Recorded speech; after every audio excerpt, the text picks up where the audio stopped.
Hey everybody, John the Other here. I'm going to start by saying there's almost nothing more dangerous and exciting than sex. Now, I don't mean in the age of hashtag #MeToo or in a so-called rape culture or a fake rape culture or anything like that. I just mean that in all human history, sex has always been dangerous. But aside from the danger, sex and seduction are also some of the most exciting aspects of being alive. But it's not what it used to be.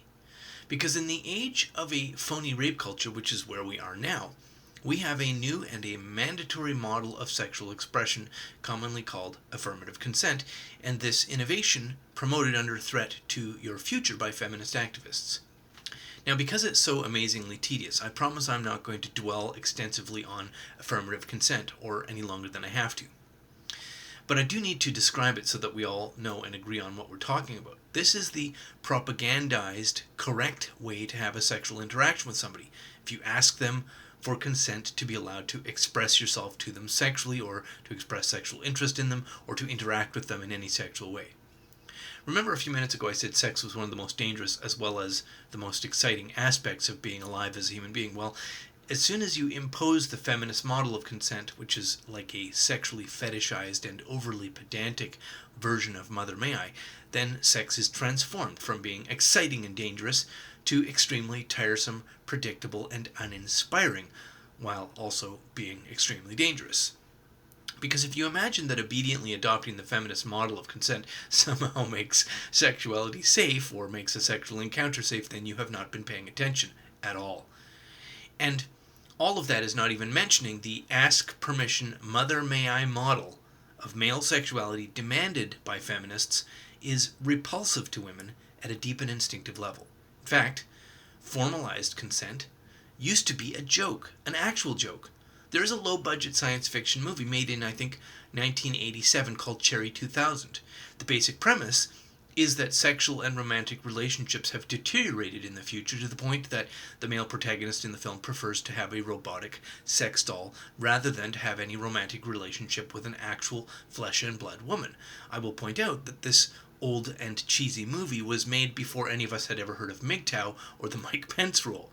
But in addition to a preference for sex robots, actual sexual encounters in the film between actual men and women are arranged through careful negotiation and contracts with lawyers in attendance at all times. In 1987, this was a dark joke. But once we fast forward to 2014 and 2015, in the fever pitch rape hysteria of college campuses, feminist student groups began creating and handing out sex consent forms mirroring that 1987 movie, as a way for male and female students to do what they've always done without risking their entire futures by a miscommunication or by hurt feelings being transformed into a false accusation and bringing all the destruction that brings with it. And as much as the whole game of playing Mother May I is a killer of sexual interest in women, if the intention was to create a new or a safer paradigm, and that was offered honestly, then maybe as silly as they were, sexual consent forms or even contracts might have been a viable step along that path. But the broader intention of the feminist activism we see so much of was never to create a safer paradigm, nor to reduce actual sexual assaults, nor to protect victims. I'm going to say that again.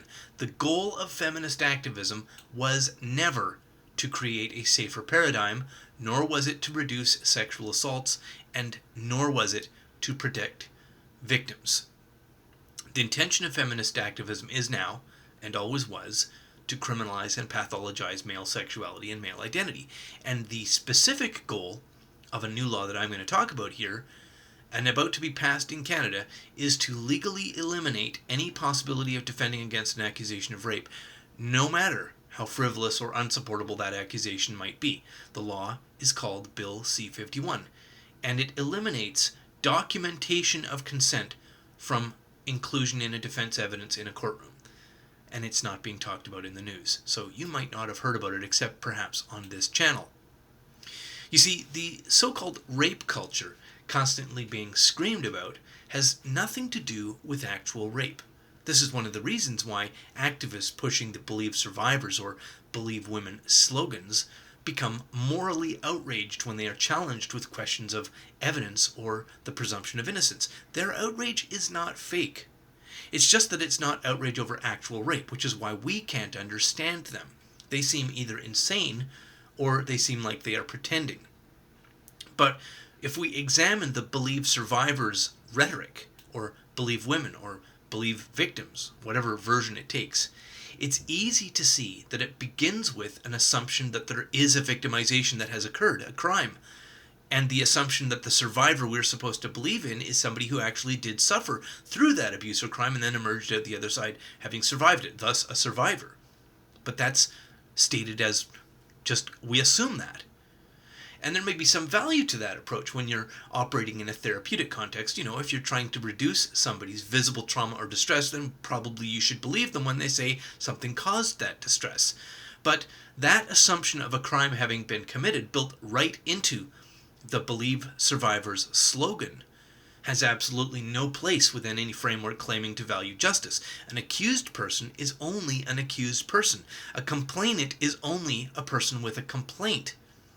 And it is the role of the police as investigators and collectors of evidence, and the role of the courts as a place to evaluate that evidence along with testimony that we, you and me, the members of a civilization, we have agreed that that's how we will determine and measure the truth or the falsehood of an accusation, and then, if appropriate, make some separate decision about a penalty. And incidentally, although I don't really have time to go into it deeply in this particular video, there is a false assumption built into a lot of the feminist legal activism, and I'm going to point it out.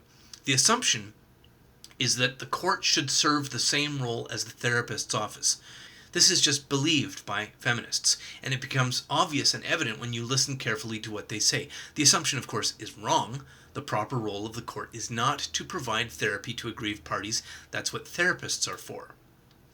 But getting back to the rhetoric of believe survivors or believe victims or believe women, and the built-in assumption in that language about their having survived some kind of victimization or ordeal, this is a poorly communicated articulation of the idea that all women are victims and all men are predators. Victims not necessarily of actual rape in their own lives, and maybe not necessarily victims of actual sexual harassment, but those are good enough physical placeholders for a sense of spiritual victimization that the believe survivors screaming advocates actually do believe in, but maybe are unwilling to state clearly in the secular political context of modern grievance discourse.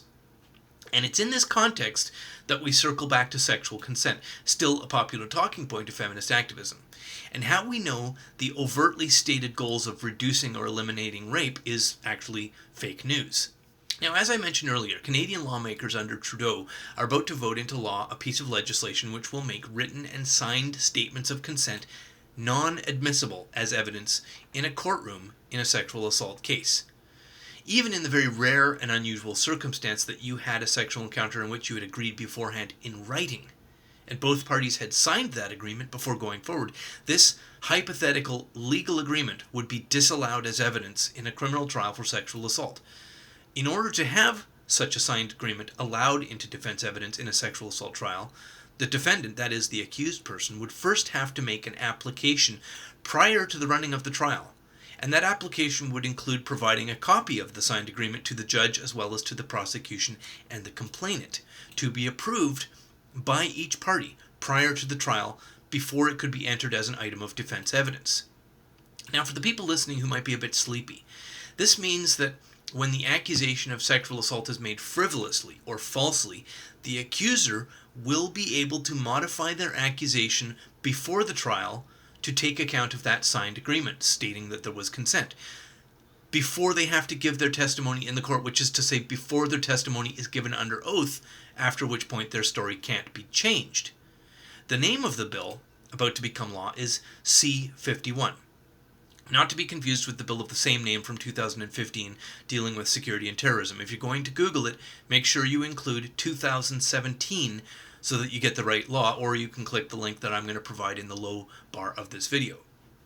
But the effect of this law will be that many, many more completely frivolous accusations are possible because written evidence of sexual consent, whether it takes the form of an actual signed agreement or just some schmoopy lovey-dovey text messages before and after sex, that documentary evidence of consent will not be allowed as evidence in a courtroom. So there will be many more false accusations, and a much greater fraction of those will result in jail for the falsely accused. This result, by the way, will not be an accidental byproduct of a poorly thought out law. This is the purpose. Numerous lawyers' associations in Canada have already protested this exact problem, and it has had no effect. It has produced no revisions to the proposed law, and it has had almost no coverage in the news. Now, I have not detailed in this video how the documentary evidence will actually be technically barred and what the legal difficulties and details are, because I wanted to keep this video as short as possible considering the complexity of the topic. If you want me to go into a detailed breakdown of how evidence is actually going to be disallowed, let me know in the comments. I'll do another video on this topic. But why do you think it is that something as significant as removing evidence of consent from a sex assault trial, that about to become law in Canada, why do you think that's not in the news? Why is it not being talked about? Why can we not find it when we search the media with Google? Because it's going to be your son who's accused, or maybe your brother, or maybe your brother-in-law, or a coworker, or perhaps your boss, after which point you won't have a job. And if you're male, maybe it will be you. And if you have a text message or an email, or even a written and signed statement outlining some kind of sexual consent for the act that is in question, that will not be allowed as evidence of your innocence in a courtroom. False accusations ruin lives. They destroy families. They end careers. They take children away from parents. They do damage that splashes outwards and damages every family member of the accused person, including their children, their friends, their co-workers, and so on. The damage of a false accusation also repeats, and it continues for decades. It doesn't go away. Even when the accusation goes all the way to a courtroom and there is an acquittal, the accused person is found not guilty, the damage remains, and it continues to echo. The Canadian nonprofit organization, the Lighthouse Project, which I'm a part of, is, in addition to helping the falsely accused, also helping to put people's lives back together after they have been devastated and destroyed by a false accusation. It helps people take control of their own identity again. But this problem, accelerating, getting bigger, and being aided by legislation, is not going to stop, and men are not going to stop it. Because men are not in control of this. Men actually have no voice except to say something stupid like Me Too is an important and worthwhile social movement if those men want to be allowed to keep their jobs. The only thing men can actually do at this point is wait and allow themselves to be burned to the ground based on some random woman's bad mood, or as an alternative to start rigorously excluding women from their lives in an increasingly strict version of the Mike Pence rule. Those are the only two options. But I'm not telling you this because any man or boy needs this particular news read to them. We are now a long way past the point where any men need to be told. In fact, any male feminist still standing at this point should probably be looked on as pure predators, because a grown man who isn't a sociopath but is still a male feminist shouldn't even be possible unless he's been chemically lobotomized. I'm pointing this out instead for the 3 to 5% of the audience of this channel who are female. Because if any of this is going to change, it will be women who change it. Women are the only people with a voice in this public discourse. And if it doesn't change, then what we are going to have in place of a functional society is not going to be a utopia, not even for hyper-feminist women. After the passage of Bill C-51 to law, and I expect that it is going to pass, there are going to be a lot more devastated people who need help. If you're male, it'll be you. It'll be your friend. It'll be your brother. If you're female, it'll be somebody you care about, maybe your son.